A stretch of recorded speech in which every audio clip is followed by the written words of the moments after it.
sa Pilipinas. NBC Manila Broadcasting Company. DZRH, member, kapisanan ng mga broadcaster ng Pilipinas. Member KBP. Oras! Eksakto en punto. 6:04. Humahataw, humahagupit, lumalatay na komentaryo sa himpapawid. 2 por 2. Walang takot sa paghimay sa masalimuot na isyu ng bayan. 2 por 2. Humahataw na mga balita at impormasyon. 2 por 2. Ating damhin, ating lasapin ang hagupit na 2 por 2.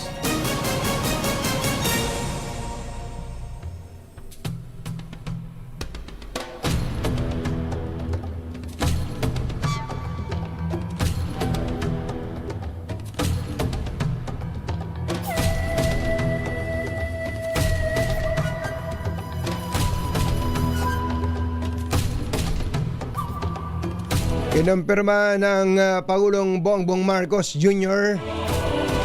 na ang death sentence na ipinataw ng Indonesian court sa Pinay drug convict na si Mary Jane Veloso ay ibinaba sa life imprisonment. Sinabi ng Pangulo na pinag-aaralan na rin ngayon ang pagbibigay ng clemency kay Veloso kapag naibalik na ito sa bansa upang pagsilbihan ang natitirang bahagi ng kanyang sentensya. Sa ambush interview sa Nueva Ecija, sinabi ng Pangulo na nangyari ang commutation o pagpapababa ng sentensya ni Veloso sa ilalim ng termino ni dating Indonesian President Joko Widodo. Binigyang diin pa ng Pangulo na ang magandang relasyon sa pagitan ng Pilipinas at Indonesia mula sa termino ni Widodo hanggang sa kasalukuyang presidente nito na si Prabowo Subianto ay naging daan para mailipat ng custody si Veloso na halos 14 na taon nang nakakulong sa Indonesia. Isyu ng bayan. Katotohanan. 2 por 2. At maitim ang balak, magtago ka na. 2 por 2. Si Jerry at si Anthony, narito na. 2 por 2. Hahataw ng todo, urado ka. 2 por 2. Ang katotohanan, dala nila. 2 por 2. Walang sinasamba pale, maniwala ka. 2 por 2. Hahataw ng gusto, tol, umasa ka. 2 por 2. 2 por 2.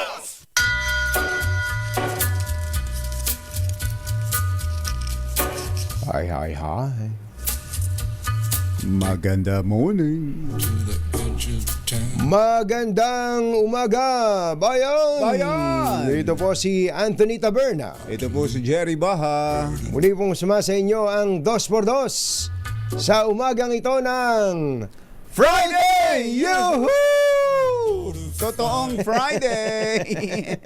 Si Norman napaganon eh. Napaigtad eh. Napaigtad eh.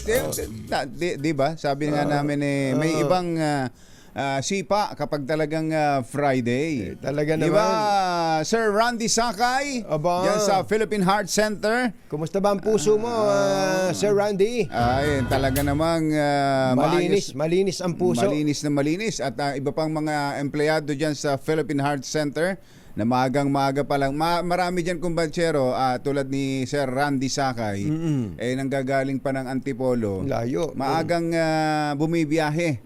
At doon na lang naghihintay sa opisina o kaya minsan sa paligid lang ng Heart Center, Heart Center. sa compound habang nakikinig ng 2x2. Tama naman yun na para busog na busog din ang isip mo, hindi lang yung puso, Sir Randy. At marami ang ganyan ang ginagawa.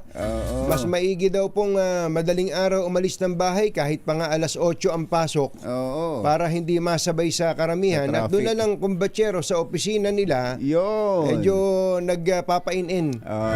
Nagpapainin. Ayos po yan. Narinig nyo na ba ang latest, mga kababayan? Ang latest po ay pumalo na sa 59 ang palitan ng piso sa dollar. Matindi, yun yung sinabi mo, nangyari na.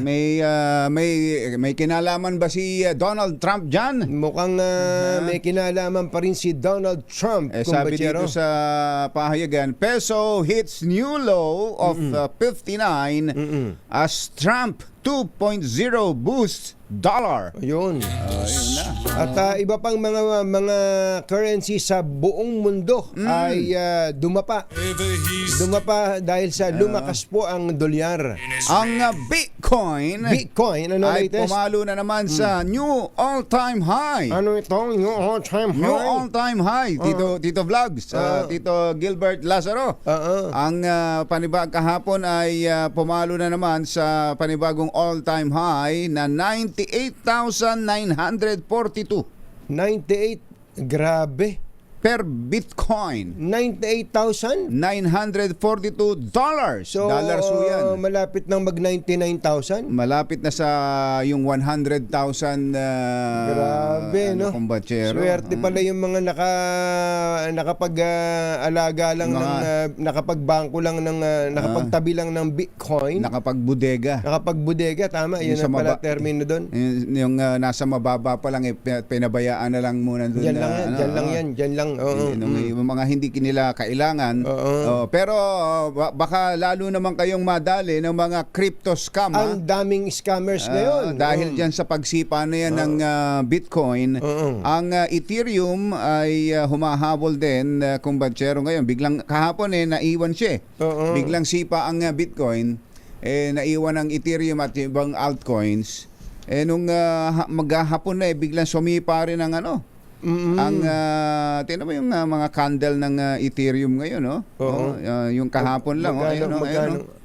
Ay, grabe, no? 3,300 pumalo na rin ngayon sa 3,360. Ngayon ang Ethereum. At ito pang mga altcoin. Naiintindihan niya ng mga matagal nang nagki-crypto currency. Ulitin natin, yung pong cryptocurrency ngayon, wag na nating sabihing scam yan. Hindi ho scam yan. Yung cryptocurrency. Pero may mga scammer po dyan. Na ginagamit ang cryptocurrency at ang Bitcoin. Basta mag-ingat po tayo dyan. Kapag sinabi hong, uy, mag-invest ka rito at ito, pumapalo ang Bitcoin. Mag-invest ka rito. Sumama ka sa amin. Dago ka mo kagad. Dito mo tirahin, no? Para bigyan mo kagad ng isa. Huwag mo nga akong pinagloloko. Pinakamainam mo, kayo mismo ang mag-trade. Pag-aralan niyo muna, tapos kayo ang mag-trade kung talagang gusto ninyo. Yan, Kasi po yan ay talagang tanggap na. Marami nga pong mga kumpanya ngayon na ang pangbayad na sa mga transaksyon ay cryptocurrency.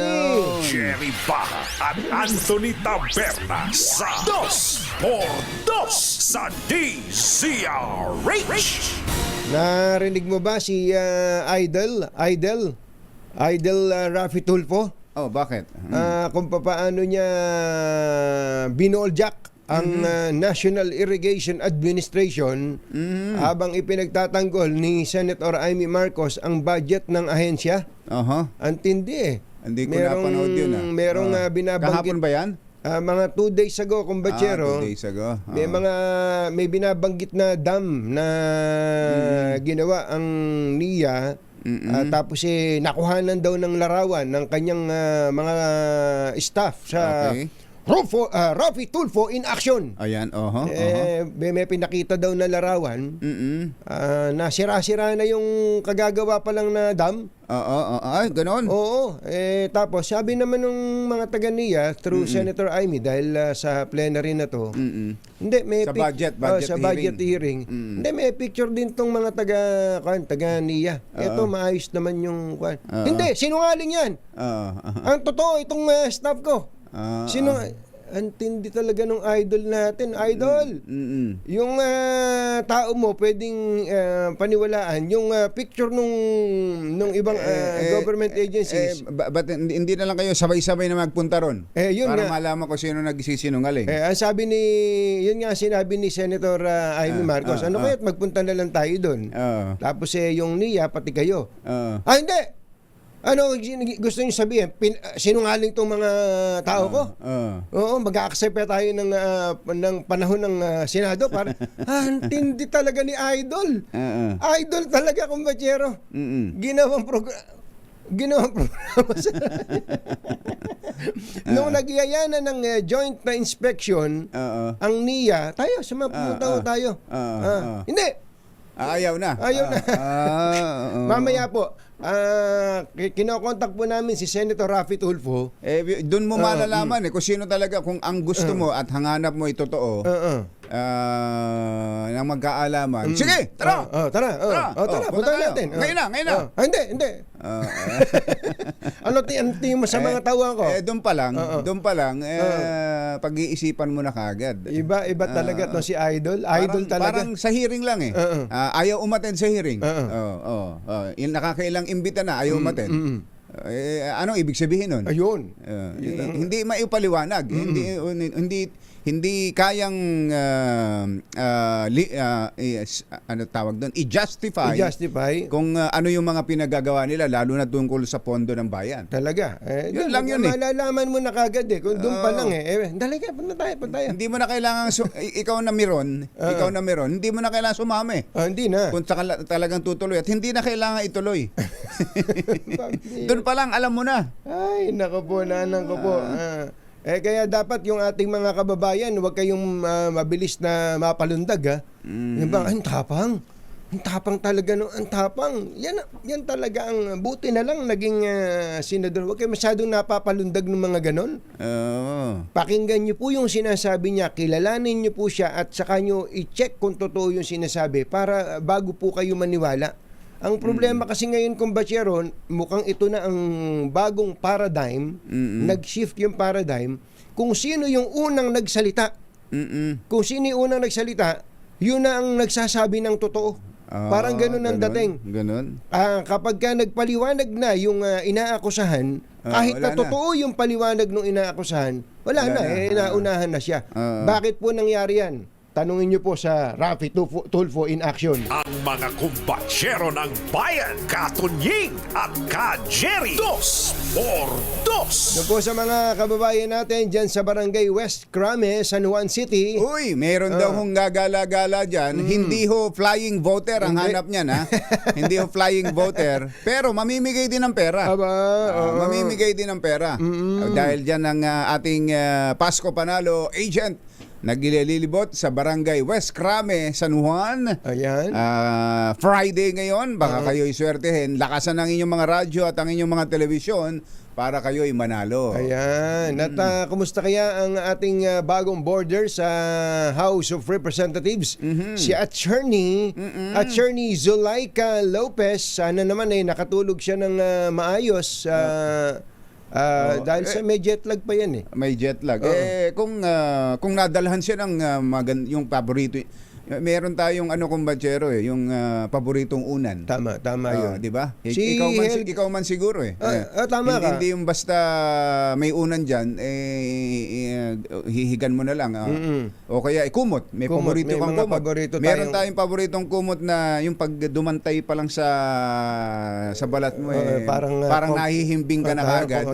Pero kapag hindi mo gusto yung kumot, parang hindi ka mapakali. Talaga, totoo yun. I'm sure na nakaka-relate po kayo sa sinasabi ni May Kumbachero.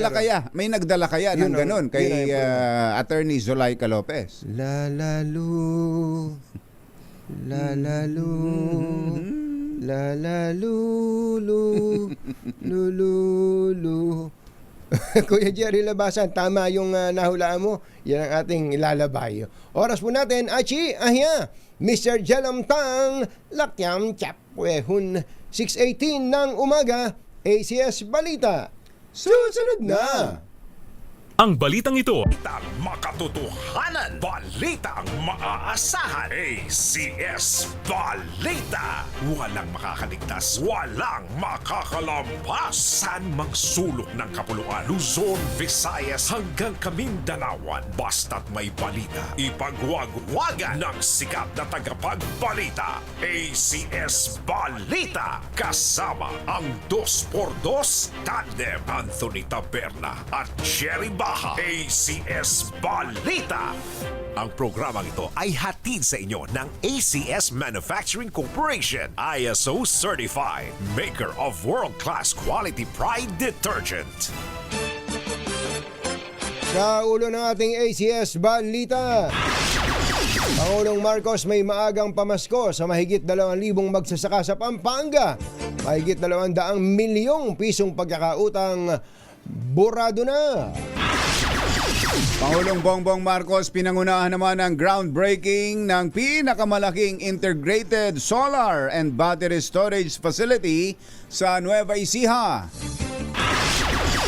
Tulong ng mga eksperto hiningi ng Kamara upang beripikahin si Mary Grace Piatos kaugnay sa OVP Confidential Funds. Chief of Staff ni Vice President Sara Duterte kumanta. 4 na opisyal ng DepEd pinag-resign nang hindi dumaan sa due process. World war sa pagitan ni San Juan Mayor Zamora at Senator Jinggoy Estrada muling sumiklab sa issue ng flying voters. At ilang lugar sa Laguna, baha pa rin makalipas ang isang buwan.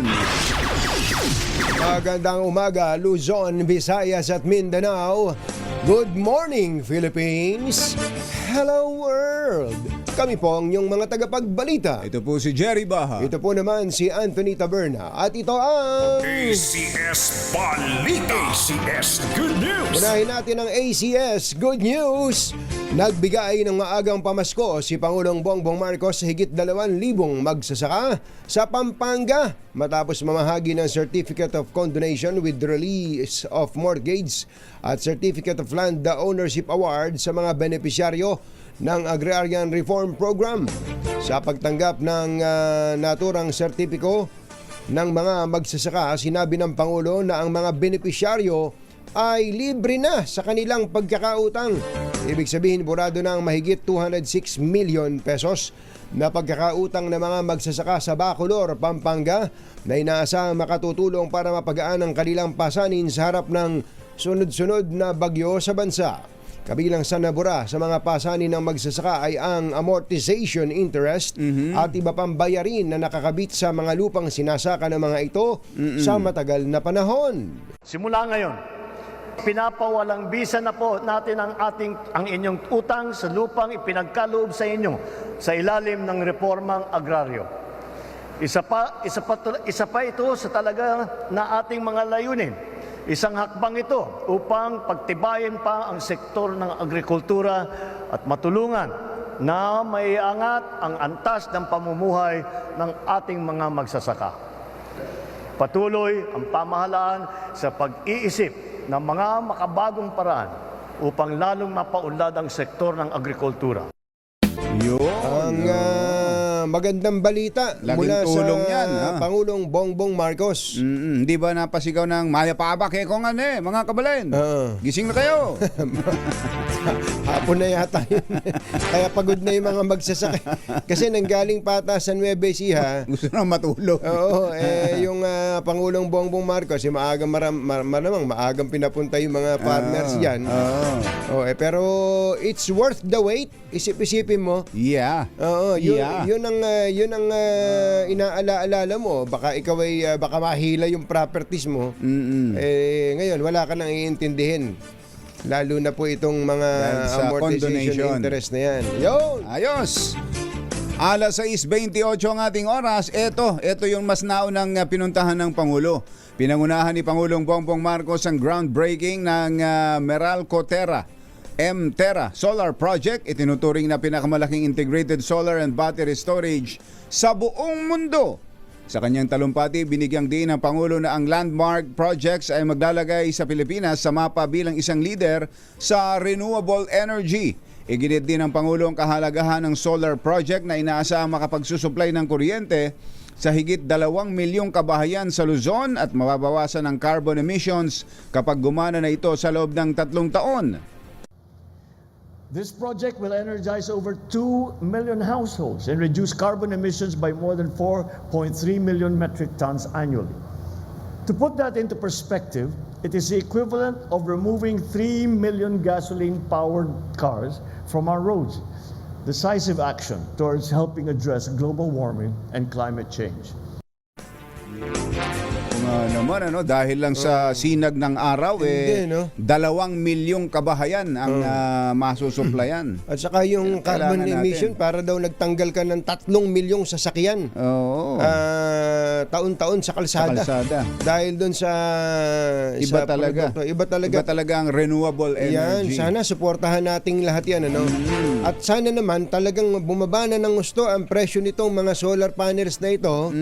At higit sa lahat ay mas mapabilis ang mga proseso sa tinatawag na yung metering, yung net metering system. Alas 6:29 na ng umaga, naimbagabigat kada kayo amin na po, agreeing kayon, gising na. Inaprobahan ng House Blue Ribbon Committee ang mosyon na hingin ang tulong ng mga ahensya ng pamahalaan upang beripikahin ang pagkakakilanlan ni Mary Grace Piatos at iba pang tumanggap ng confidential fund ng Office of the Vice President. Kabilang sa hiningan ng tulong ng komite ni Manila 3rd District Representative Joel Chua ang Philippine Statistics Authority. Ayun, narinig siguro yung sinabi natin. National Bureau of Investigation. Ayan, At Philippine National Police. Hindi nyo narinig yung aking mungkahi naman na Congressman Joel Chua, dapat pati DTI. Oo, kasi ay ang DTI ang nangangasiwa sa mga produkto na gaya ng Mary Grace at Piatos. Pati yung sa pagpapangalan ng mga chichiri. Pag magtatayo ng negosyo, di ba? Magtatayo ka ng negosyo, magsasabit ka ng pangalan. Pangalan, no? Para as lilitaw, may gumamit na, no? Taken. Nakalagay. Nagmotion po kasi si Assistant Majority Leader Jill Bungalon matapos ang pagtatanong nito kay Attorney Gloria Camora ng COA kaugnay sa mga irregularidad sa mga acknowledgement receipt na isinumita ng OVP bilang katunayan ng paggasta ng confidential fund. Umirit din si Bungalon na magsagawa ang NBI at PNP ng pagsusuri sa sulat kamay at lagda upang matukoy kung tunay ang mga acknowledgement receipt at unahin itong kay Mary Grace Piatos. Alas 6:31 ang ating oras. Mayang buntag kaninyong tanan mga Bisaya. Mata na ba mo diha? Gising na ba kayo? Kinumpirma ni OVP Chief of Staff Zulaika Lopez na persahang pinagbitiw sa Department of Education ang nasa 4 na opisyal nito nang walang due process. Ito ay noong sekretary pa ng DepEd si Vice President Sara Duterte. Sa pagdinig ng House Committee on Good Government and Public Accountability, pinangalanan ni Lopez si dating Undersecretary Gloria Jumamil Mercado na isa sa mga DepEd officials na persahang pinagbitiw.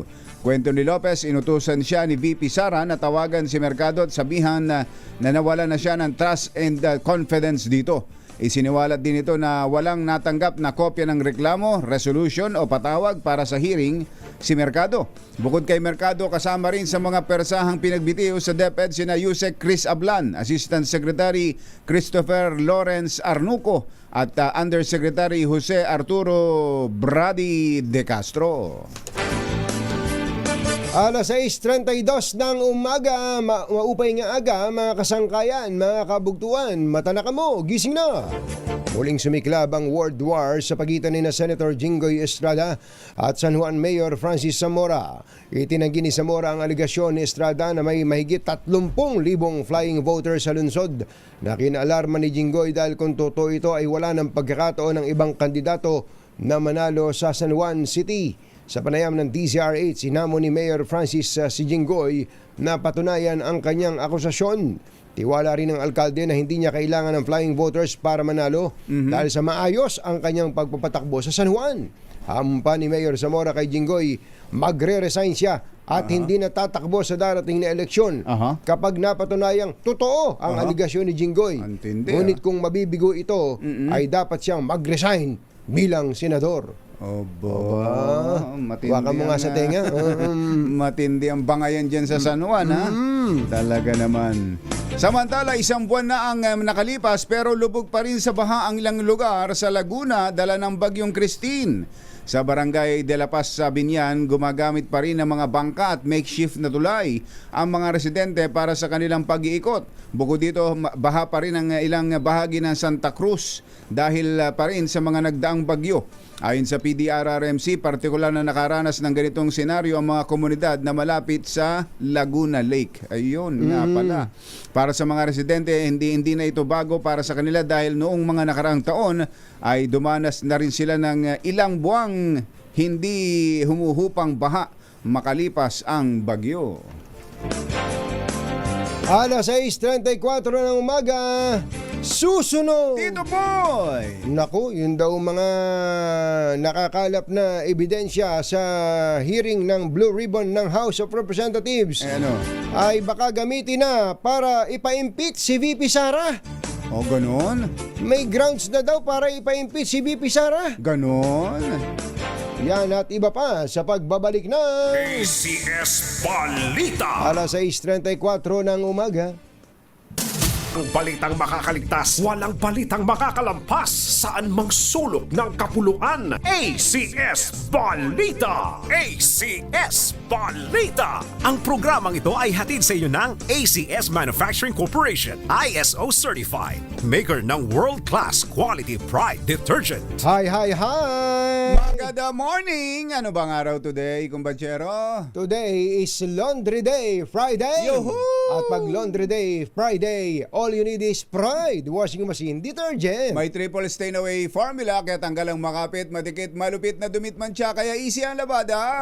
Kaya pala mula noon hanggang ngayon, All you need is pride. All you need is pride. ACS. Kasama ang 2x2 tandem Anthony Taberna at Jerry Baja. ACS Balita.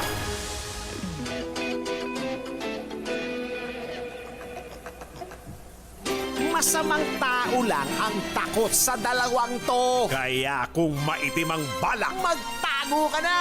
Anthony Taberna, Jerry Baja. 2x2. 2x2. kausapin na natin, kumbatsero, maagang gumising si National Irrigation Administration Chief, Engineer Eddie Guillen, Engineer Administrator. Magandang morning! Si Katunying po at saka si Ka Jerry.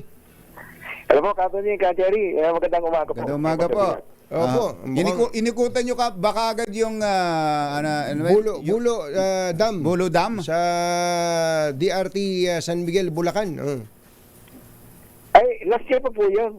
Sir, nakita ko na po yun kasi, diba, lahat naman po kasi na nakita natin na mga may problemang projects noon tayo po ay pumasok sa NIA. Inikutan natin at nagpagawa tayo kagad na kung paano maayos, mga catch-up plan, mga delayed projects. So nakita ko na noon pa po yun. Last year. Last year pa pala. Siguro Tapos, para magkaroon tayo ng perspective, kumbatsero, ang budget ng NIA ay isinalang sa Senado, kagaya din naman ng iba pang mga government agencies.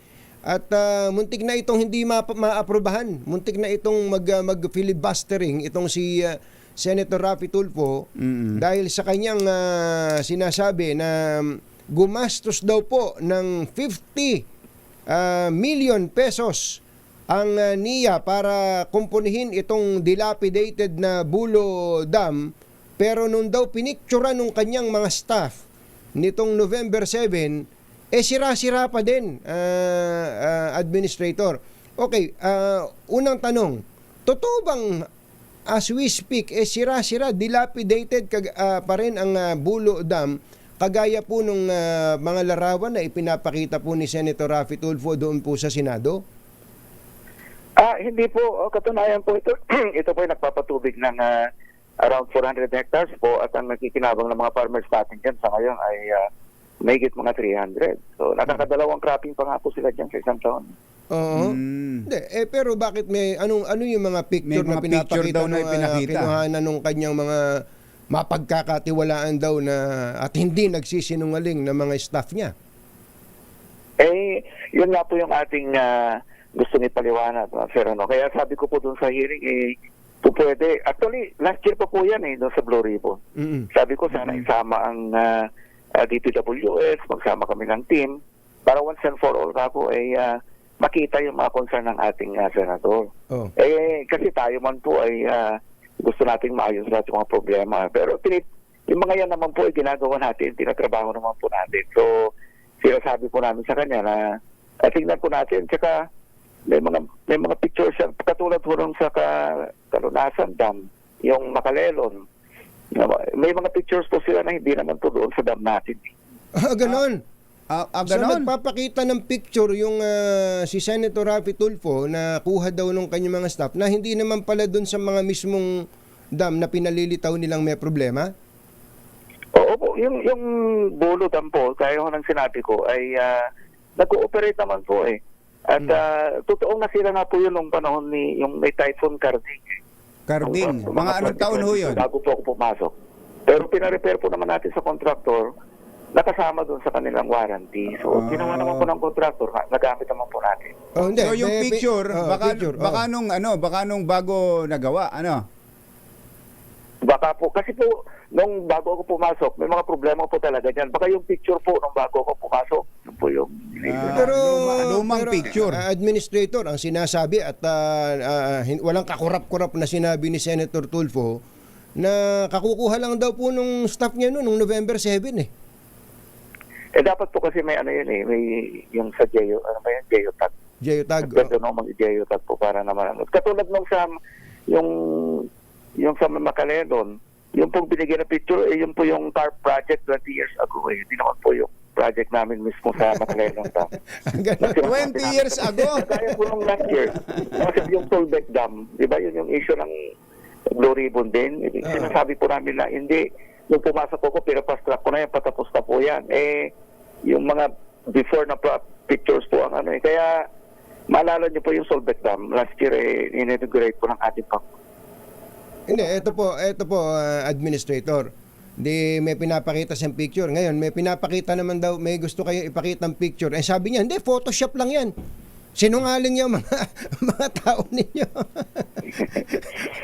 Kaya po, kaya sa ating mahal na senador, tignan natin, inspect natin, lalo pong nagalit sa amin. Baka ho kailangan ng proof of life, administrator, na pupunta kayo doon, magpapapicture kayo, may hawak kayong dated na dyaryo. Hindi, ang nire-request na nga niya, mag-joint tayo Di ba? Tama ba?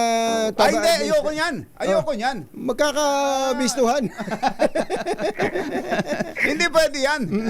Hindi, yun. Actually, ito po ay, admittedly, administrator, meron talagang mga irrigation projects, irrigation canals, dam projects in the past na talagang kami mismo ni Combachero ay binubuliglig ng reklamo ng mga magsasaka na talagang sira-sira. Pero ang point lang natin dito, maging tama naman sana yung impormasyon na nakakarating sa ating mga kababayan sa pamamagitan ng isang forum kagaya po ng Senado. So, ulitin natin, hiningi po ninyo sa Senado na magkaroon ng joint inspection. Sino-sino po ang gusto nyong present doon, Administrator? Kung sino po gusto ng representative, sir, tapos sabi ko pa nga noong sa Blue Ribbon, di ba, isama na natin ang DPWS, pero may mga engineer yan, po yung, kung sino po gustong sumama, kami naman po ay open naman po doon, kami nga nagre-request po Pero ayaw niya, ayaw ni Senator Tulfo. Ayaw po, nagalit po. Nagalit po lalo. Binabasa ko sa online nyo, sabi ni Senator Raffy Tulfo, diskumpyado ang NIA sa tao ko. Kailangan buong Senado para mag-inspect. Don't you trust my people? I would rather trust my people than trust all of you there in NIA. I'm telling you, it is what it is. Matindi pala talaga. Matindi pala yung galit. Nagalit pala talaga. Kinikilabutan ako Opo, Habang binabasa mo yun Mario Joseph.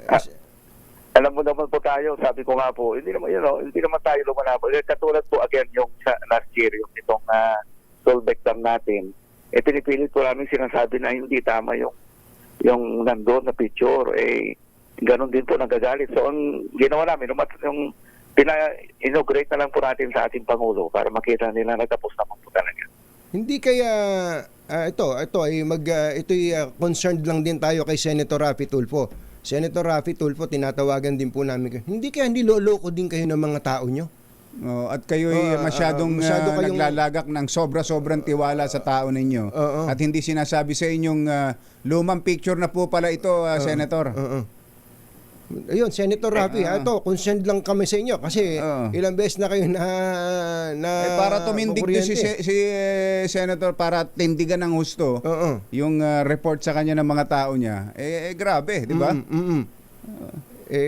Ang problema, 25 million yung subscribers ni Senator Raffy Tulfo Kaya nga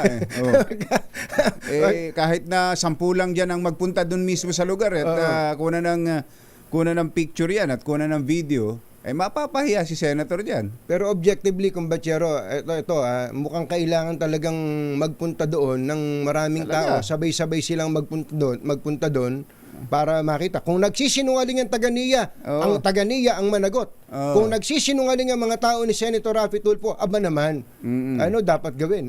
Wag naman ganun. Anyway, mukhang may investigasyon na daw po ang Blue Ribbon Committee dito.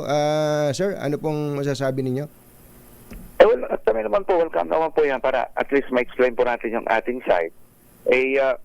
Kaya lang po, siyempre, tayo rin po, alam nyo, tao rin lang naman tayo, ano po, lalo pagka ganyan.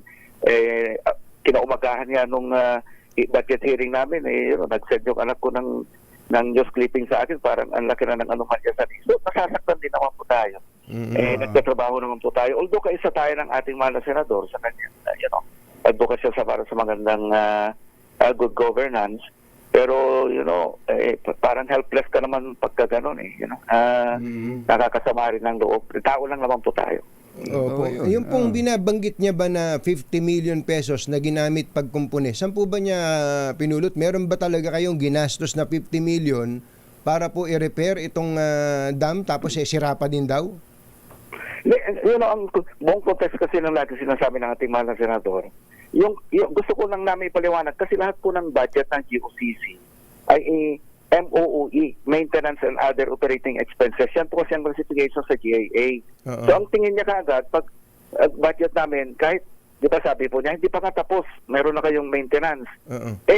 Gusto namin ipaliwanag po na yung release ng GAA, MOOE po talaga sa lahat ng GOCC. Pero hindi ko ibig sabihin na para lamang siya sa maintenance. Kaya nga, maintenance and other operating expenses. Kasi po yung release sa atin sa GOCC ay kinoconsider po yan na subsidy. Ano po, yung tinatawag nilang dahil GOCC yung NIA, no?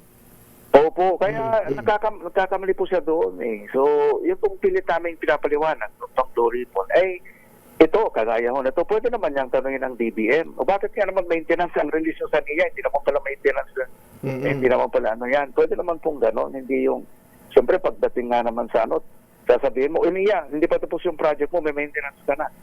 Abay, lahat po ng tao niya magagalit talaga sa amin. Talaga. Hindi naman po gano'n yun. Opo. Sana po ay magkaroon ng resolusyon tong bagay nito. Pero ang sinasabi nyo, gumagana po yung dam at dalawang beses ang taon ng patubig ang ane. Totoo po yun. Kahit itanong nila yung ating mga farmers doon, mahigit 4 na lang po at 300 po yung farmers natin doon. Alam mo, magsinungaling po natin. So itinataya ninyo, administrator, ang inyong pangalan at ang lisensya, ang inyong posisyon. Halimbawa magising ng maaga si Senator Raffy Tulfo at maisipan niyang puntahan mismo ngayon yung lugar. Yes sir, gumagana po yung dam po talaga. Napapakinabangan po natin. Opo. At kunan niya ng video. Ginagawa po. Ginagawa rin po natin yun. Malapit na rin pong matapos po yun. So, Again, kaisa po tayo ng ating mahal na senador dyan sa advocacy niya na yan. Pero kami po ay kasama niyang public servants. Kami po ay nagtatrabaho din na sana, hindi naman bigyan pansin din yung aming trabaho. At kahit ka sa journalism, meron tayong tinatawag na responsible journalism. Lalo na po sa Senado, nakakatakot po dyan. Siyempre, pag pinatawag ka, nakakagang tulot Wala kang, isip ng tao dyan. hindi ka makasagot dyan. Lalo na pag tinanong ka ng ang sagot yes or no? Oh, yes. Pero hindi, saka kumpo ang in fairness naman sa inyo, mukhang yun po yan yata talaga ang style ni Senator Raffy Tulfo. Ang presumption niya ay guilty yung lahat ng kausap niya, siya lang hindi. Ito, didiretsuhin ko na. Ang lahat ng taong kausap niya ay na inaakusahan niya ay guilty, at yung lahat ng taong nagsumbong sa kanya at lahat ng mga tauhan niya ay puro matitino at puro mga righteous. Yun. Yun po. Kaya ang dating nun, sabi niya, I don't trust any of you in NIA. Kaya ganun po, dahil ang bilib na bilib siya sa lahat ng mga tao niya. Yun lang po yun. Kaya hindi po kayo nag-iisa dyan. Kaya nga, masakit nga yun. Kaya nga po, ang lambing lang po natin sa mga sir ay sana isipin din yung mga tao lang tayo nasasaktan at may pamilya at mga Yun. tayo. Mag-iisip din. Nakakaya din po na mga tao ng gobyerno na totoo rin naman na nagtatrabaho at marami yan, administrator. Buti. Hindi lang si Senator Raffy Tulfo ang totohanang nagsiservisyo sa nagmamahal tao. at nagmamahal sa tao. Oo, totoo 'yun. Hindi niya monopolyado ang pagmamahal sa bayan. At saka buti hindi kayo sinabihan na engineer administrator na magpa-lie detector test nga tayo kasi paborito niya yun May supplier kaya siya ng lie detector machine? Yung polygraph? Paano kung sabihin ni Director, sige, magpa-lie detector tayong dalawa. Kaya po sinasabi namin, tingnan na lamang po tayo. Kaya po baka lalo mabaw si Director niyan. Si admin niyan. Wala po tayo ng issue. Tama po. Administrator, kami po ay nakikiramay po sa inyo. At kayo po ang flavor of the month ni Idol Raffy Tulfo. Maraming salamat po at good luck po sa inyo sa NIA. Sana po mapuntahan talaga ng lahat ng concerned officials yan pong Bulo Dam na yan. Thank you. Good morning. Good morning, admin. Thank you po. Maraming salamat po. Administrator Eddie Guillen. Isipin mo nga lahat ng kausap ay nagsisinungaling, siya lang hindi. Saka yung mga tao niya. Saka nakakita ng ganun tao. Tsaka siguro ano kaya sinasabi ron ng ibang mga senador na kapwa senador, lalo na yung mga yung sponsor nung budget ng NIA. Si Senator Amy. Ang nangyari dyan, kumbachero, ang naintindihan ko, para na lang matapos. Sige, magpa-imbestiga. Sabi ni Senator Amy, sige, sangayon ako, imbestigahan ang Blue Ribbon yan. Nung nakaraang araw, si Senator Cynthia Villar naman doon sa budget ng DNR. Ganon din. Speaking of magsasaka, ito daw pong oportunidad para sa bagong henerasyon ng magsasaka ang tututukan ng isang party list group. Pakinggan natin ang report ni RH52 Edniel Parosa. Come in, Edniel! Come in, Edniel! Mapalalakas pa ang sektor ng agrikultura dahil sa planong paigtingin ang pagtutulungan ng pamahalaan at ng mga agri-graduate ng pampublikong pamantasan. Binigyang din ni Trabaho Party List spokesperson Attorney Michelle David Espiritu na malaki ang ibubunga ng panukala ni Pangulong Bongbong Marcos na gamitin ng mga agri-graduate para palakasin ang local seed production sa Pilipinas. Sa panayam ng DZRH, sinabi ni Espiritu na welcome development ng plano ni PBBM na atasan ng mga ahensyang makipag-ugnayan sa mga state universities at colleges o SUCs upang maipatupad ito. Una nang ipinag-utos ni Marcos sa Private Sector Advisory Council na dapat tutukan ng SUCs ang research and development upang mapalakas ang local seed production. Considering may push towards the seedling production program sa agricultural sector, supposedly magkakaroon ng mas maraming interest, mas deep na interest ang ating mga estudyante para kapag graduate na sila, makakatulong sila sa ating bansa. Para sa Presidente, hindi lamang dapat sa seed growth ang pakay ng mga SUC, kundi pati na rin sa pagtuklas ng iba't ibang teknik para mapalakas ang food security.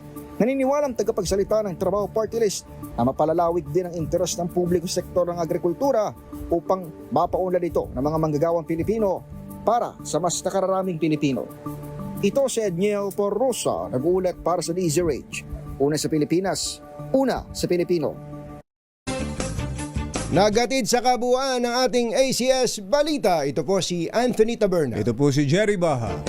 Kasama ang 2x2 tandem Anthony Taberna at Jerry Baha. ACS Balita. Balitang makatotohanan, balitang maaasahan. ACS Balita. Ang programang ito ay hatid sa inyo ng ACS Manufacturing Corporation, ISO certified, maker ng world-class quality pride detergent. Tibay na ng panahon, 2x2. 2x2. Let's Marvin Gaye and get it on. Yan, kabilis ng Bilis talaga ng oras, ano? Kumusta ba ang budget deliberations, kumbatsero? Totoo ba itong may mga nagte-text sa akin, nagtatanong, totoo daw bang tatanggalin na yung ano itong binabanggit nila? Yung ayuda sa mga kapos akap. ang kita. Yun, yung akap. Yung akap. Oo, may mga kinakabahan, kumbatsero, na ito yung minimum wage earners. Ayan, mga minimum wage earners, yung mga nagtatrabaho, nagsusumikap, pero kulang pa rin ang kita. Pa rin, yes. Nasabi nga natin, talagang ito yung mga dapat na tulungan. Kasi Nagsusumikap. nagtatampo na nga yung mga nagtatrabaho kung batsero. Yung hindi nagtatrabaho ang inaayudahan. Busog na busog. Busog na busog yung mga hindi nagtatrabaho. Itong mga nagpapakahirap, ang hindi matulungan. Kaya ho nagkaroon ng akap malaking tulong yun na kumbatsero. Talaga. Kumbaga mas mabuboost ang moral ng isang nagsusumikap na magtrabaho, nagsusumikap na mabuhay, matustusan ang pangangailangan ng pamilya, kaysa dun sa makikita niya yung hihila-hilata, tapos may tinatanggap. May tinatanggap. Talagang magtatampo ka. Magtatampo ka talaga Magseselos ka. Sa Senado pala, tinanggal yun. Ha? Tinanggal yung akap, kumbatsero. May pagkilos pa lang ilang senador para tanggalin ang akap at i-retain yung AIX. AIX. Yung AIX na yung, lang. ano ba ibig sabihin ng AIX? Yung Assistance to Individuals in Chubachenes. Chubachenes. Oo. Mukhang yung AIX kasi, mga senador ang ilang mga nakakasama sa distribution. Ito namang kama ay mga kongresista. Kaya itong si House Speaker Martin Romualdez napatindig at sinabing ilalaban ng Kamara ang pananatili sa 2025 budget ng pondo para dito. Sa akap. Para sa akap. Ilalaban daw po ng liderato ng Kongreso. Kasi may bycam pa naman yan. Kung ano man namang gawin ng Senado, yun kailangan nilang makabuo ng win-win solution pagdating sa bicameral conference. Yun ang sinasabi natin. Magbabantay po tayo dito. Bycam, ang importante. Yan. Jerry Baha at Anthony Taberna sa 2x2 sa DZRH. Kauna-unahan sa Pilipinas.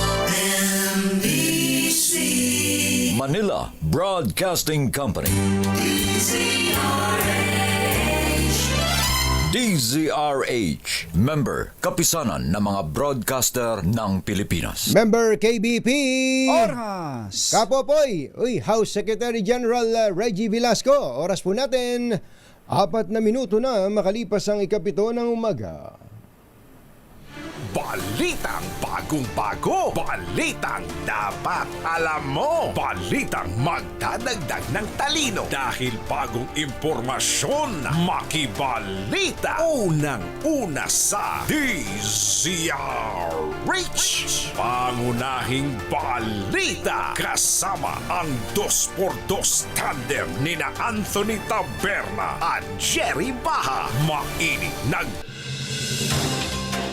Narito na ang ulo ng ating mga pangunahing balita. Pangulong Marcos bukas na bigyan ng clemency si Mary Jane Veloso. VP Sara hinamon ni Speaker Romualdez na humarap sa House probe. Halaga ng piso bumagsak sa record low na 59 pesos kada dolyar. Senado tatapusin na sa November 26 ang investigasyon sa isyu ng Pogo. 3 arestado sa peking dolyar na tinangkang ideposito sa bangko. At mahigit 112 million pesos cash natagpuan sa mga binuksang vault na nakumpiska sa hinihinalang Pogo Hub sa Bagak, Bataan. Magandang umaga, Luzon, Visayas at Mindanao. Good morning, Philippines. Hello, world. Kami po ang inyong mga tagapagbalita. Ito po si Jerry Baha. Ito po naman si Anthony Taberna. At ito ang... Pangunahing balita. Bago lang ang detalye ng ating mga balita, makibalita naman muna nga tayo sa mga borders ng House of Representatives. Kumustahin natin? Baka giniginaw na yung mga yon. Baka Ang lamig yan sa Congress. Oo nga, pinayos nila yung kanilang cooling system. Kausapin natin si House Secretary General Reginald Velasco. Secgen, magandang morning! Si Katunying po at saka si Ka Jerry. Magandang umaga po, Katunying and Ka Jerry. Opo, ilan na po ba ang mga border nyo dyan sa Kongreso? Ganun pa rin noon, nadagdag na lang si Chief of Staff ng OVP, si Atty. Lopez. Attorney Zulaika Lopez. Zulaika Lopez po. Opo. Ano po ba? Magkakahiwalay sila ng kwarto, ganon? O pagka babae-babae ay... magkakahiwalay. Para lang may ideya kami, gaano kalaki ba ang isang silid para po sa per border po ninyo? Actually, per room, 4 yung pwedeng tumira. Pero minsan, isa lang, o kaya 2, 3, maximum po ay 4. May kama naman doon, Secgen. May kama po at saka may sariling CR, tapos air condition po. Uy, sarap naman pala. Yun naman pala. Ang pagkain po, ang supply po nila ng pagkain, may catering po ba kayo? Meron ho kami pagkain, pero kung gustong magpabili ng pagkain, pumapayag naman po kami. Opo. Food delivery, pwede. Para sa food delivery, okay. Secgen, kagabi daw po nagkagulo dyan sa House dahil pumunta si Vice President Sara Duterte para dalawin o bisitahin si Attorney Zulaika Lopez. Is that true? Opo, pumunta po pero hindi naman po nagkagulo. Maayos naman yung meeting nila. Nangyari po yan sa visitors center. Opo. Hindi po doon sa detention center ni Atty. Lopez. Opo. Iwalay po yun eh. At doon po sila nag-meet, si VP Sara at may mga kasama po siya at si Atty. Lopez. Oo. Mga anong oras po ito, Secgen? Dumating po doon mga alas 8. Alas 8 ng gabi. Hanggang alas 8 ng gabi po. Opo, hanggang ano oras po nagtagal si VP Sara? Nung bago ko alas 12, umalis na po si VP Sara doon at nagtuloy sa kwarto ni Congressman Pulong Duterte. Opo. Bakit po? Sa isang building po 'yun sa Kongreso, House Wing. Opo. Annex po ang tawag. Bakit po? Bakit po doon nagpunta, Secgen? Doon po nag-stay na siya. At ang pagkakaalam ko, hanggang ngayon nandun pa po. Ganun po. Sandali lang po, Secgen sandali lang po. Flash Report. Flash Report! So, ito po, sariwan-sariwang balita po ito. Pumasyal po si Vice President Sara Duterte kagabi at 8 o'clock para po bisitahin ang kanyang Chief of Staff, si Attorney Zulaika Lopez. Sa Batasan. Opo, at pagkatapos po nung kanilang pagbisita ay hindi umuwi si VP Sara at nagpalipas ng gabi sa tanggapan ni Congressman Pulong Duterte. At tama po ba dinig namin, Sec Gen, until now, at 7:11 in the morning, nandun pa po si VP Sara? Opo, yun po yung report sa akin ng ating Sergeant at Arms, si General Taas, na as of ang pinakahuling report niya po ay 2:30 a.m. No? Nandun pa rin. At wala pa hong bagong update. So, I assume nandun pa ho siya. Totoo po ba, Sec Gen, na ang gusto talagang gawin ni VP Sara samahan sa detention yung kanyang Chief of Staff na si Attorney Zulaika Lopez? Yun po ang request niya, pero hindi po pwede under our rules po. Ang pwede lang po sumama sa detainee ay yung kamag-anak. Let's say anak. Immediate family. Ina niya. Ano pong ibig sabihin samahan? Samahan until such time na matapos na po yung kanyang detention, yung contempt sa kanya? Opo. Ang example po natin si Colonel Garma po. Pinayagan na yung anak niya na magstay there, no?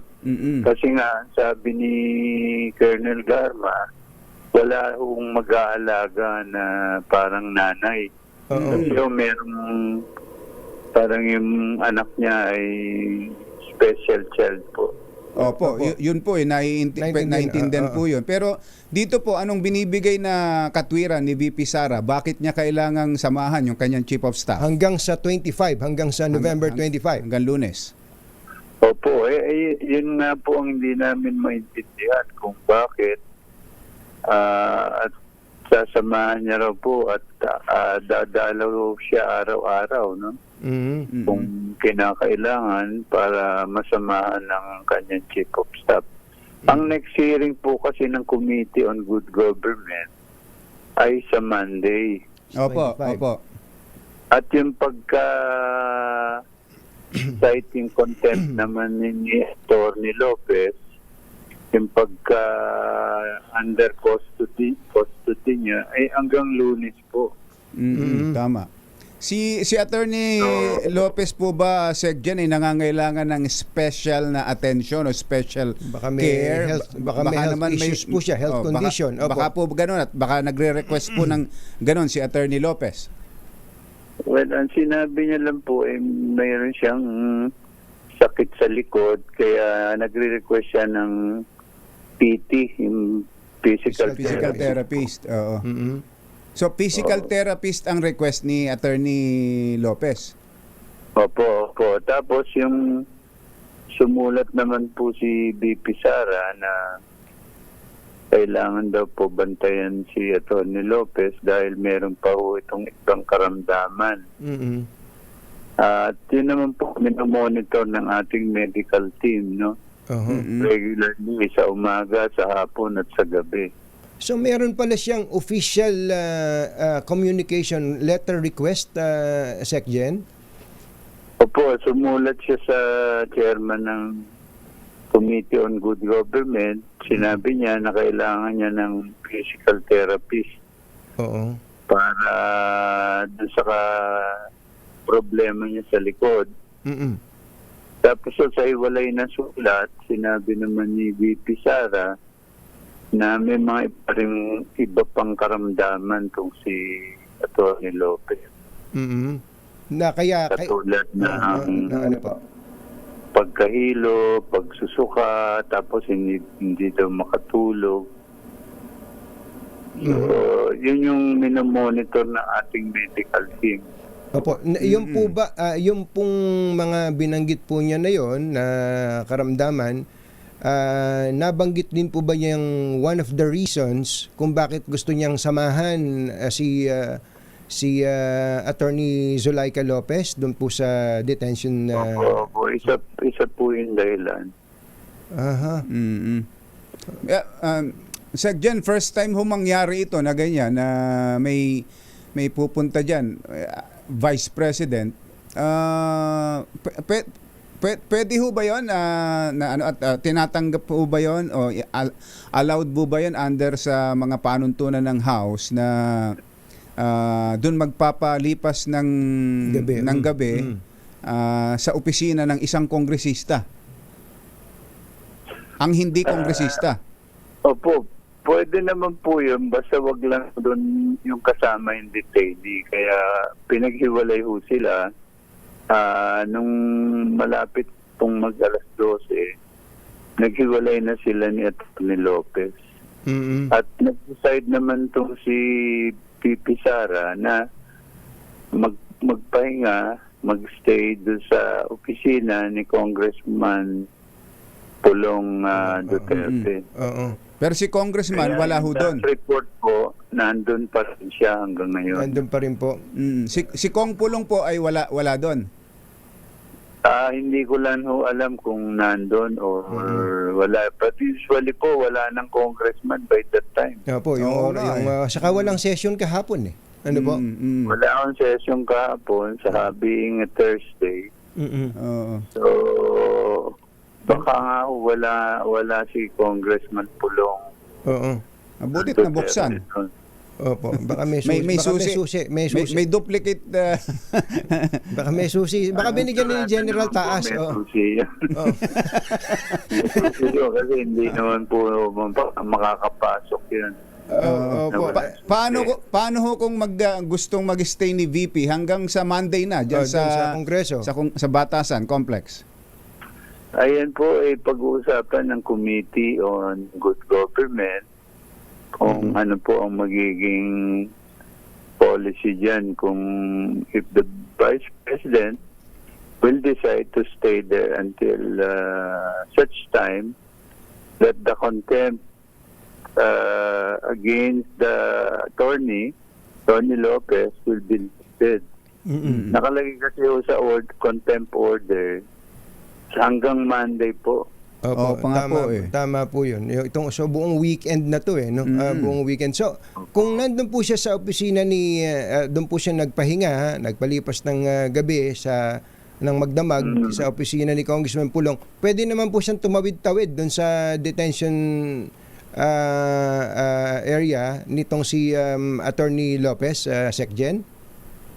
Well, pwede naman po basta magpapaalam lang para ma-secure do yung dadaanan niya at yung lugar, no? Kasi ang treatment po namin kay Pipi Sara ay VIP. So, ang security measures po dyan ay kaibaan kaysa sa mga ordinaryong tao dyan sa loob ng House of Representatives, being the Vice President, the second highest position of the land. Tama po.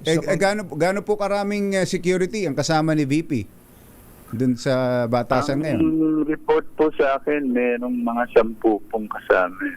10 lang naman. 10, Saka nandiyan naman si General Naptaas, kayang protektahan ng House Sergeant at Arms security. Opo, yun po yung nasa loob ng premises ng House of Representatives. Okay. Hindi lang po namin alam kung ilan yung nando sa labas. Yung ibig niyo sabihin dun sa compound, sa complex, ano? Sa compound po, sa labas ng bakod, sa may IBP Road po. Sa IBP Road. Pero yung nasa loob lang ng complex ay 10. 10 po. 10. Di bali, pag uwi ko, titingnan ko, Secgen, para mai-report ko sa inyo. Nako, maraming salamat po sa update na ito. Nagulat kami dito sa akala naman namin, yung bubuit ni Lakay Deo Macalma, napapagod, wala lang mapagbidahan. Kaya kami kinuwentuhan. Nung pala, totoo. Totoo pala. Okay. Opo. Sec Jen, maraming salamat po. I'm sure magdamag kayong mayat maya may tumatawag. Nakabantay po kami kung anong gagawin niya at kung makakatulong kami. Oo. Naghihintay. Pero nung pong nagpunta ba siya kahagabi ng alas 8 kanyo, nung dumating dyan, nagpasabi ba siya darating siya?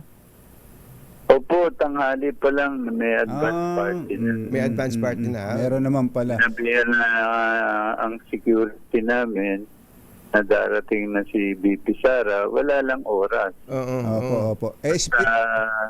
Pinauna na yung parang advance party po, yung security team niya para i-secure po yung pupuntahan niya doon sa House of Representatives. Oo, normal po yun. At siyempre, special ang treatment na ibibigay dapat sa ganyan. Pero sa karaniwan na Secgen, kung bibisitahin ang isang detainee ninyo, anong oras po? Hanggang anong oras lang visiting pwede? hours. Ang regular hours po namin ay from 8 a.m. to 5 p.m. 8 to 5 p.m. lang. 8 to 5 p.m. May iba pa po bang may iba po bang dumalaw kay Attorney Zulaika aside from VP Sara? Ano po? Meron pa po bang ibang dumalaw kay Wala po, wala. so si VP Sara ang first visitor po niya. Pamilya po, wala? Pamilya, walang nagpasabi man? Wala pa po. Oh, wow. Oh. Anyway, Sec Jen, magdamag pala kayo, hindi natutulog. Ito, may bubuwit na namang nagsabi sa amin na hindi pa raw po kayo natutulog, kaya daw po pala kayo parang inaantok. Magpahinga muna kayo. Sec Jen, maraming salamat po. Thank you, Sec Jen. Sige po, maraming salamat din at mabuhay kayong dalawa na aking mga paboritong mga chismoso. Thank you. Si Secretary General Reggie Velasco. Flash Report. Flash Report! Grabe yun, kumpatsera. Yung sarili niyang pamilya na inaasahan nating baka at yun ang pwedeng dumalaw, pwede nga sumama sa pwedeng kanya. sumama sa kanya doon. Taga saan ba si Attorney Zulaika? Siya ba ay married? I don't know. You don't know? Why? Mukhang hindi pa rin kumpatsera. Hindi pa. O kaya yung kanyang, kung meron siyang kapatid o kaya magulang, ano? Yun ang unang yun ang pwede. Yun ang inaasahan natin, ano? Pero ito si VP Sara, inuulit po natin, nandun ngayon sa Batasan Complex at ang gusto nga sana samahan sa detention cell. Ang kanyang Chief of Staff Zulaika Lopez hanggang matapos po yung contempt na pinataw sa kanya ng Kongreso. Si Colonel Garma noon ay ang pinayagan dahil dun sa anak niya naman yun. Niya at may ano pa ang tawag doon may special needs. May special needs yung anak niya. At habang nasa detention nga ay doon na nakapag ang tawag doon nakapag-reflect itong si Colonel Garma at nagsabi na ng kanyang mga gustong sabihin. Nung siya'y nag-iisa. Para naman meron kang gustong sabihin. Wala naman. Binabanggit ko lang na habang siya'y nasa detention facility ng Congress at siya'y nag-iisa, kapiling ang kanyang anak, doon siya nakapag-reflect at doon niya nabuo ang kanyang desisyon na magsabi na ng kung ano man yung lahat ng nalalaman niya. Ganon? Oo. So, ganun lang naman. Mapunta tayo kay Attorney Zulaika. Ano ba ang gusto mo? Si Attorney Zulaika, gusto lang samahan ni Vice President Sara Duterte. Baka naman nalulungkot dahil nag-iisa, walang kasamang kapamilya na tumutulong at umaalalay. Ganun lang naman. Yun lang. Wala ka nang ibang gusto sabihin. Wala naman. Tinan mo nga naman ang irony ng buhay, Yuel. Si VP Sara na ayaw magpunta sa Kongreso, ngayon gustong matulog sa Kongreso. Natulog nga sa Kongreso. Flash Report. Flash Report! Nangunguna at mga bagong balita sa DZRH. Pangunahing balita. 7:25 in the morning. This time check is brought to you by ACS. Alo ngayon, ang ganda ng palitan ng piso kontra dolyar. Oo. Parang kahit saan ka magpunta, may BDO o partner na accessible para sa remittance needs. Tama ka dyan, kumbachero. May 14 na BDO remit offices nasa Asia, Europe, North America at Middle East. Bukod pa riyan, halos 400 remittance partners sa mahigit 40 bansa. Kaya kahit saan, abot kamay mo ang serbisyo nila. Wow, ang dami. Tapos pwede din bang mag-remit online kahit anong oras? Oo naman. May 24/7 online remittance pa sila through select global partners, kaya kahit anong time zone ka pa, walang hassle. Bukod pa dyan, malakas ang partnership nila with OWA, DMW, o ito yung Department of Migrant Workers, LGUs at sa maritime companies, lalo na sa mga seafarers. Talagang siguradong secure at accessible saan man parte ng mundo. BDO Remit para sa mga OFW na gusto ng mabilis, safe at convenient na padala. Ayan, kaya mga kababayan, hanapin nyo na ang pinakamalapit na BDO partner para worry-free ang remittance anytime, anywhere. Yon. Sandali po lamang. Het, mamigay muna tayo ng pera, may nanalo na. Panalo ang Pasko sa Teaser H. Dahil sa Pasko Panalo, mas malakas promo. Puntahan na natin ang location ng ating roving team. Namamas po. Oy, sika Epipanyo Pong Jimenez ng Toronto, Canada. Saan? Sa Toronto, Canada. Ay birthday pala ngayon. Happy birthday. Ito yung kapatid ni Soji Jimenez at yung pinsan daw nilang si Dick Kasaklang. Diyan naman sa Lingayen, Pangasinan. Happy birthday. Yan. Eto na siya. Sa Barangay West Crame, San Juan, Sherin Alfaro. Go, go, go! Sa Jerry Cato Ning, dito nga sa Barangay West Crame sa San Juan City. Talaga namang malakasan ang panonood ng isang bahay dito. Tignan mo, ayun o. Kuya, ayun pinanonood mo. Ha? May yelo kayo? May yelo kayo? Bibili pala ng yelo. Ang taas niya na. Pagkating mo lang ha. Sa second floor. Pa, oo. Nasa cellphone daw. Yung bahay dito, parang elevator to, isahan lang. Elevator, isahan lang. May mga sapatos na Kala ko sa San Juan, kala ko San Juan ka, parang Marikina yan Ay nako, ganito na rin sa San Juan. Sa sapatos, sapatos. Ganito na rin kasi sa San Juan. So, magandang umaga. Ayan, panonood ka ng Jerry Baha at Katunying, 2x2. Nanonood ng 2x2. Ngayon, tingnan mo. Commercial pa. Kasi YouTube?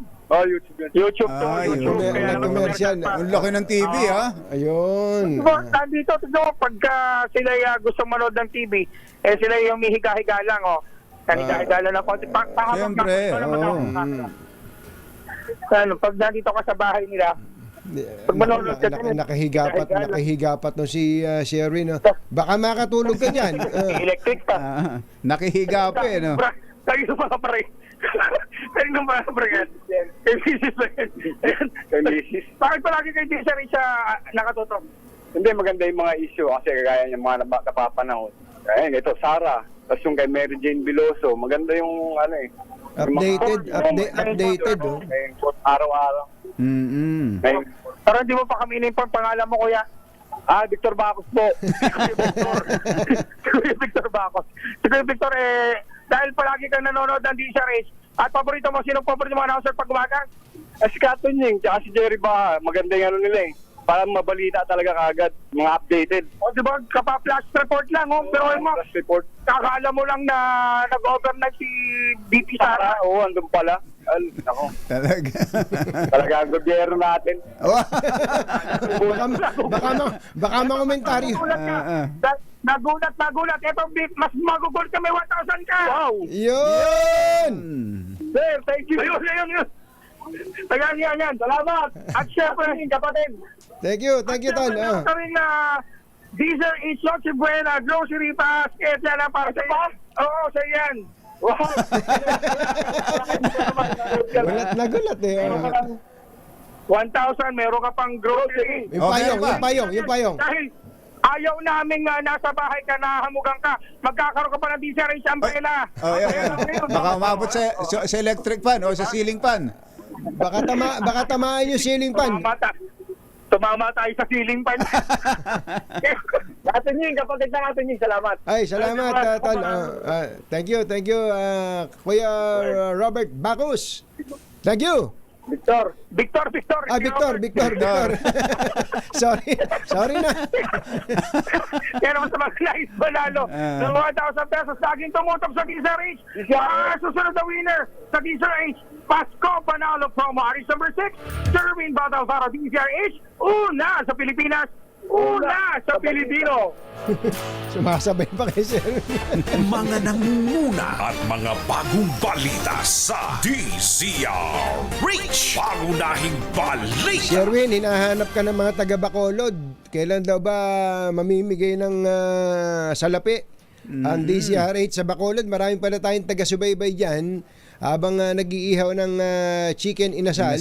Si ating Susan Yulo Ramos at birthday pala ni Kuya Paul Yulo. Kuya Paul Yulo, advance happy birthday sa Sunday. Yon. Oras po natin, 7:37 ng umaga. Metro Manila ngayon. Eto na sila. Unahin natin si RH15. Meron daw pong, karorollback lang natin ang kakarampot. Meron namang nakaambang taas presyo. Naman. RH15, Giselle Ricafort. Come in, Giselle! Kasado ang taas presyo sa mga produktong petrolyo sa susunod na linggo matapos yung gatiting na rollback nitong Martes. Ayon kay Assistant Director Rodela Romero ng DOE Oil Industry Management Bureau, posible ang 70 hanggang 90 centavos na dagdag presyo sa kada litro ng gasolina.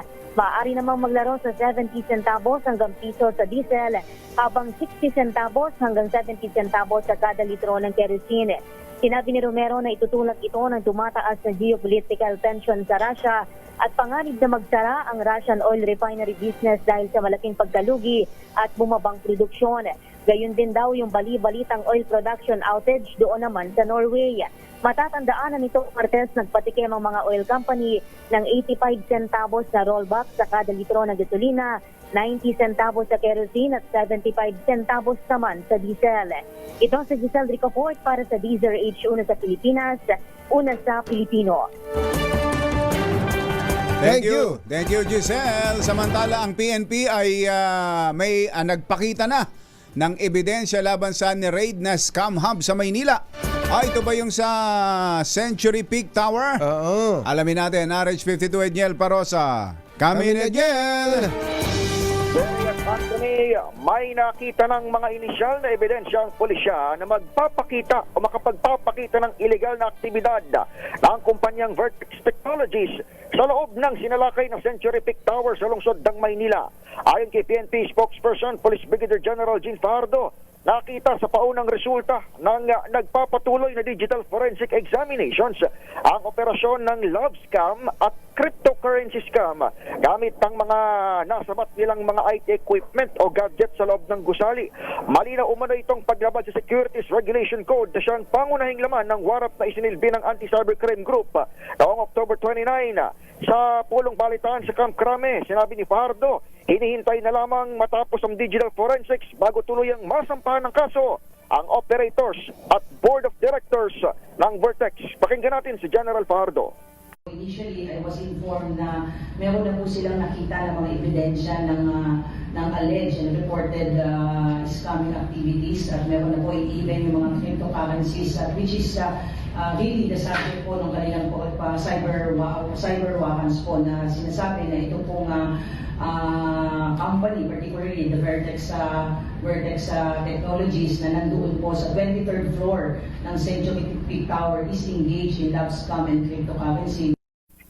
Kaugnay nito, hanggang ngayong araw, suspendido sina NCRPO Chief Police Major General Sidney Ernia at ACG Director Police Major General Ronnie. Ba't lagpas na yata, Edniel? Di ba sabi 10 days lang yan? Oo, nung una dapat 10 days lamang pero noong November 17 hindi natapos, Jerry at Anthony, yung investigasyon doon sa dalawang general. Kaya in-extend ng PNP for another 5 days. Another 5 days. Hanggang bukas o hanggang ngayon pala rather. Itong investigasyon sa dalawa ngayong araw. Malalaman natin ngayong Biyernes kung anong magiging hatol sa dalawang general. Kung sila ba itutuluyan, may babalik sa pwesto o i-extend ulit yung investigasyon sa kanilang dalawa kaugnay nitong operasyon o iniangal na operasyon sa loob ng Century Peak Tower sa lungsod ng Maynila. Ito si Edniel Parrosa, nag-uulat para sa DZRH. Una sa Pilipinas, una sa Pilipino. Metro Manila ngayon. Anthony Taberna at Jerry Baha, DZRH, pangunahing balita.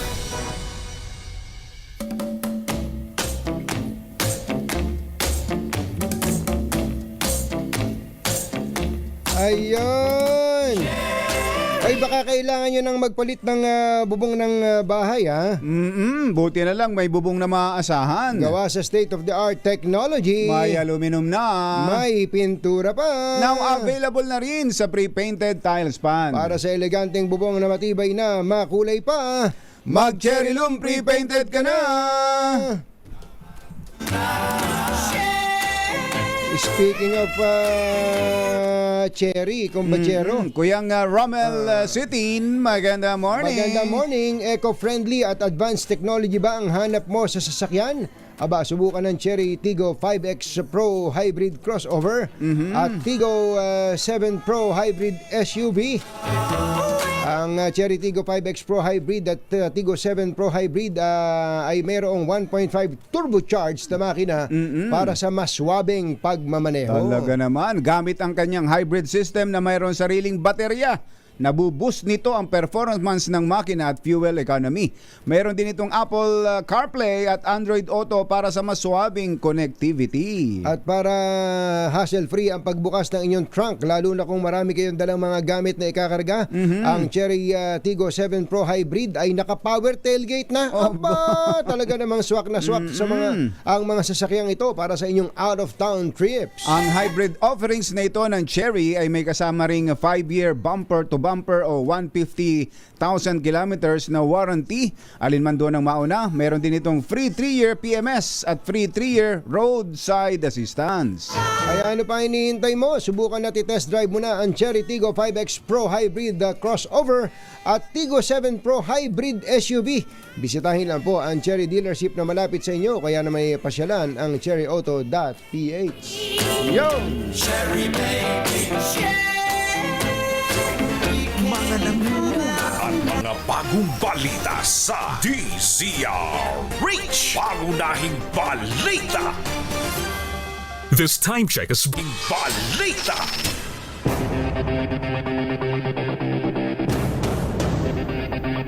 Sa iba pang mga balita, kinumpirma po ng Pangulong Bongbong Marcos na ibinaba ng Indonesian government sa life imprisonment mula sa death penalty ang hatol nito kay Mary Jane Veloso. Sinabi ng Pangulo na noong umupo siya sa Malacanang, pinatrabaho na niya ang commutation of sentence ni Veloso sa ilalim pa ni dating Indonesian President Joko Widodo. Sinabi ni Marcos na ang inaayos ng gobyerno ngayon sa bagong presidente ng Indonesia ay kung paano mapapauwi ng bansa si Veloso. Samantala, pinag-aaralan pa ng Pangulong Marcos ang pagbibigay ng clemency kay Mary Jane. Nangangamba pa rin sa kaligtasan ni Mary Jane Veloso ang kanyang pamilya sa harap ng napipinto nitong pagbabalik sa Pilipinas mula Indonesia. Ayon sa mga magulang ni Mary Jane na sina Tatay Cesar at Nanay Celia Veloso, lubos ang kanilang pasasalamat sa pamahalaan sa tagumpay na ito. Ngunit ang hirit nila sa gobyerno, sana iikulong ito sa ligtas na lugar. Umaapila na si mismong House Speaker Martin Romualdez kay Vice President Sara Duterte na humarap sa pagdinig ng Kamara. Ayon kay Romualdez, simple lang naman sana ang kailangan gawin ni VP Sara ang paliwanag kung paano ginamit at saan napunta ang kinukwestyong 612.5 million pesos na confidential funds ng OVP at DepEd noong 2023 at 2022. Giit ng House Speaker, ang pangalawang Pangulo lamang kasi ang lubusang makapagpapaliwanag sa ginawang paggamit ng pondo ng mga tanggapan na kanyang pinamumunuan. Di dapat na siya sumipot at mag-oath at magsalita at mag-explika kasi lahat ng mga opisyalis niya siya lang yata may alam kung ano nangyari dyan sa mga pondo kaya dapat siya lang mag-explika. Huwag na lang niyang bigay sa mga officials ng OVP o sa DepEd. Siya na lang magsalita. Yun na lang po. Ang tinig ni House Speaker Martin Romualdez. Itinakda na sa November 26 ang huling pagdinig ng Senate Committee on Women, Children, Family Relations and Gender Equality sa mga iligal na aktibidad na may kaugnayan sa POGO. Ayon kay Senator Risa Ontiveros, matapos ang serye ng 15 pagdinig, tatapusin na sa susunod na Martes ang investigasyon ng kanyang komite sa iligal na operasyon ng POGO. Tatalakayin sa huling pagdinig ang mga bagong impormasyon na kanilang nakalap, lalo na sa usapin ng pagpapadala ng espiya ng China sa Pilipinas sa pamamagitan ng mga POGO. Sumadsad ang halaga ng piso sa pinakamababang palitan na 59 pesos per dollar dahil sa paglakas ng dolyar laban sa global currencies. Ibig sabihin, kapag humihina ang piso laban sa dolyar, magmamahal naman ang inaangkat ng Pilipinas. Kabilang narito ang bigas, petrolyo at iba pang produkto na pwedeng magpataas ng inflation. Gayunman, tiniyak ng Bangko Sentral ng Pilipinas na binabantayan nilang mabuti ang paggalaw ng piso at hindi pa ito nakakabahala sa ngayon. Maabot sa 112 milyong pisong halaga ng pera na nasa iba't ibang currencies ang nadiskubre sa loob ng 12 money vaults na nakuha ng otoridad sa loob ng ni-raid na business processing outsourcing ng hinihinalang POGO sa Bagak, Bataan. Sa bisa ng court order, binuksan ng mga otoridad ang mga vault sa loob ng BPO premises. Ang proceedings ay sinaksihan ng mga pulis, tauhan ng Anti-Money Laundering Council, barangay at BPO. Nagawang mabuksan ng mga tauhan ng Bureau of Fire Protection ang dalawa sa mga vault gamit ang hydraulic cutters at specialized equipment kung saan natagpuan ang nasa 112 milyong pisong halaga ng cash. Sinabi naman ng lokal na pamahalaan ng Bataan na dapat lang na managot ang establishmento kung may illegal na aktibidad. Subalit ang kanilang kinu-question ay ang paraan ng pag-raid ng mga otoridad sa issue ng human trafficking, gayong wala ni isa itong maipakitang prueba na may human trafficking na naganap sa naturang BPO. Pangunahing balita sa showbiz. Magandang dilag. Ay, eto na yung hinihintay natin. Sino tong magaling na singer at kanyang partner na LGBTQIA plus ang nanganganib daw pong makasuhan dahil sa paggamit ng pondo ng pamahalaan nung sila'y nasa pwesto pa. Alamin natin ang mainit na balita mula sa showbiz legend Morley Alinio. Magandang morning, Morley! Yes! Magandang morning, Luzon, Visayas at Mindanao. Hindi kayang patunayan pero ito ay usap-usapan na kung saan isang actress to na di umano ay gumamit ng pondo ng pamahalaan sa kanyang mga pansariling kapakanan. Yun ang chismis. Kasi kapag ito daw ay lumalabas ng bansa, siyempre kapag may trip, dapat pala yung mga leader ng ating pamahalaan, hindi pala ito dapat sa mga business trip, kundi dapat economy ang ginagamit nito. Pero business ang ginagamit ang naturang actress na to, na kung saan ay pati daw yung mga personal na gamit sa bahay, ay nakita daw yung resibo. Well, sa totoo lang, nakakaloka si Super Mega, nakakabaliw dahil napakainit ng issue ng usapin nito. Pero abangan na lang natin kung sino tong aktresa na ito na napapabalitang gumawa ng hindi maganda. Yan ang ating DZRH Showbiz Hottest News. Ako po ang inyong RH47, Morley Alinio para sa DZRH, una sa Pilipinas, una sa Pilipino. Babu! Thank you, Morley. Uy, magandang umaga pala kay Kuyang James Brillantes. Birthday pala ngayon ni General Nar Karingal ng San Miguel Security Council. Magandang morning, happy birthday sa iyo, General Karingal. At magandang morning din sa, nanonood pala sa atin palagi, si Mr. Kevin Chan ng Alliance Global ng Mega World. Aba, talaga naman maraming salamat po sa inyong pakikinig at abangan din po ninyo ang ating mga yung series of interview sa mga kandidato. Inuuna lang natin yung mga kandidato sa pagkasenador. Meron po tayong tapatan, the 2025 candidates interview. Yan po ay sa Tapatan ni Tunying YouTube channel. Thank you po sa mga sumusuporta sa atin.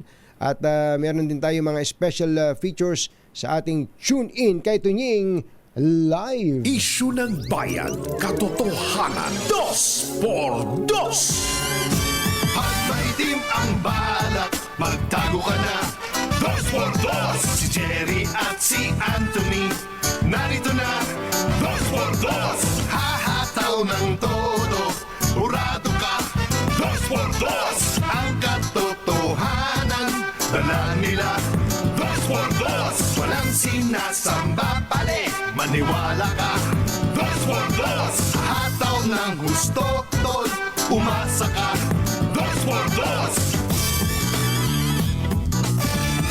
2x2. Ayun. Congratulations pala sa Gilas Pilipinas dahil pinatumba kagabi ng Gilas Pilipinas ang New Zealand sa second window ng FIBA Asia Cup qualifiers. Ito po sa score na 93-89. Matindi itong laro na to. Marami ding kinabahan dito pero congratulations sa Gilas Pilipinas. Ito po ang first time na tinalo ng Pilipinas ang Tall Blacks, ang New Zealand na pang 22 sa FIBA ranking sa buong mundo. Congratulations Gilas Pilipinas. At doon sa mga nagtatanong kung nasaan na si Colonel Rina Garma, sabi po ni Ambassador Babes Romualdez ng Pilipinas sa Amerika, nananatili pa rin pong nakakulong sa US Immigration si dating Police Colonel Garma. Pinoprocess pa daw po yung deportation. Parang meron yatang gustong gawin to si Garma, maghingi ng asylum sa Amerika, pero kinukumpirma pa po yan ng Philippine Embassy sa Amerika. Mag-ingat po kayo mga kapamilya, mga kapuso, mga kapatid, mga kabarkada.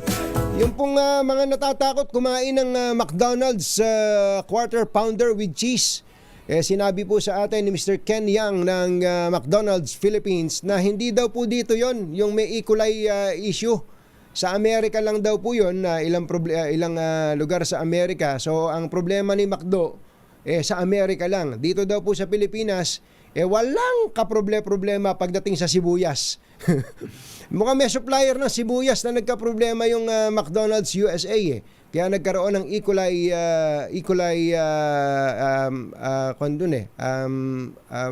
infection. May mga kaso, may mga na-hospital pa. Ano po mga kababayan? At ang isa pang balita dyan, matindi talaga itong mga multinationals UL $100 million ang pinakawalan ng McDonald's USA, $100 million para sa marketing, para maayos yung problema at tulungan yung kanila pong mga franchises na bumagsak ang benta dahil nga doon sa E. coli problem na ito. Yan tayo Yan kami sa McJollibee Bye! Happy weekend! Yuhuu! Damdaming bayan! Susunod na!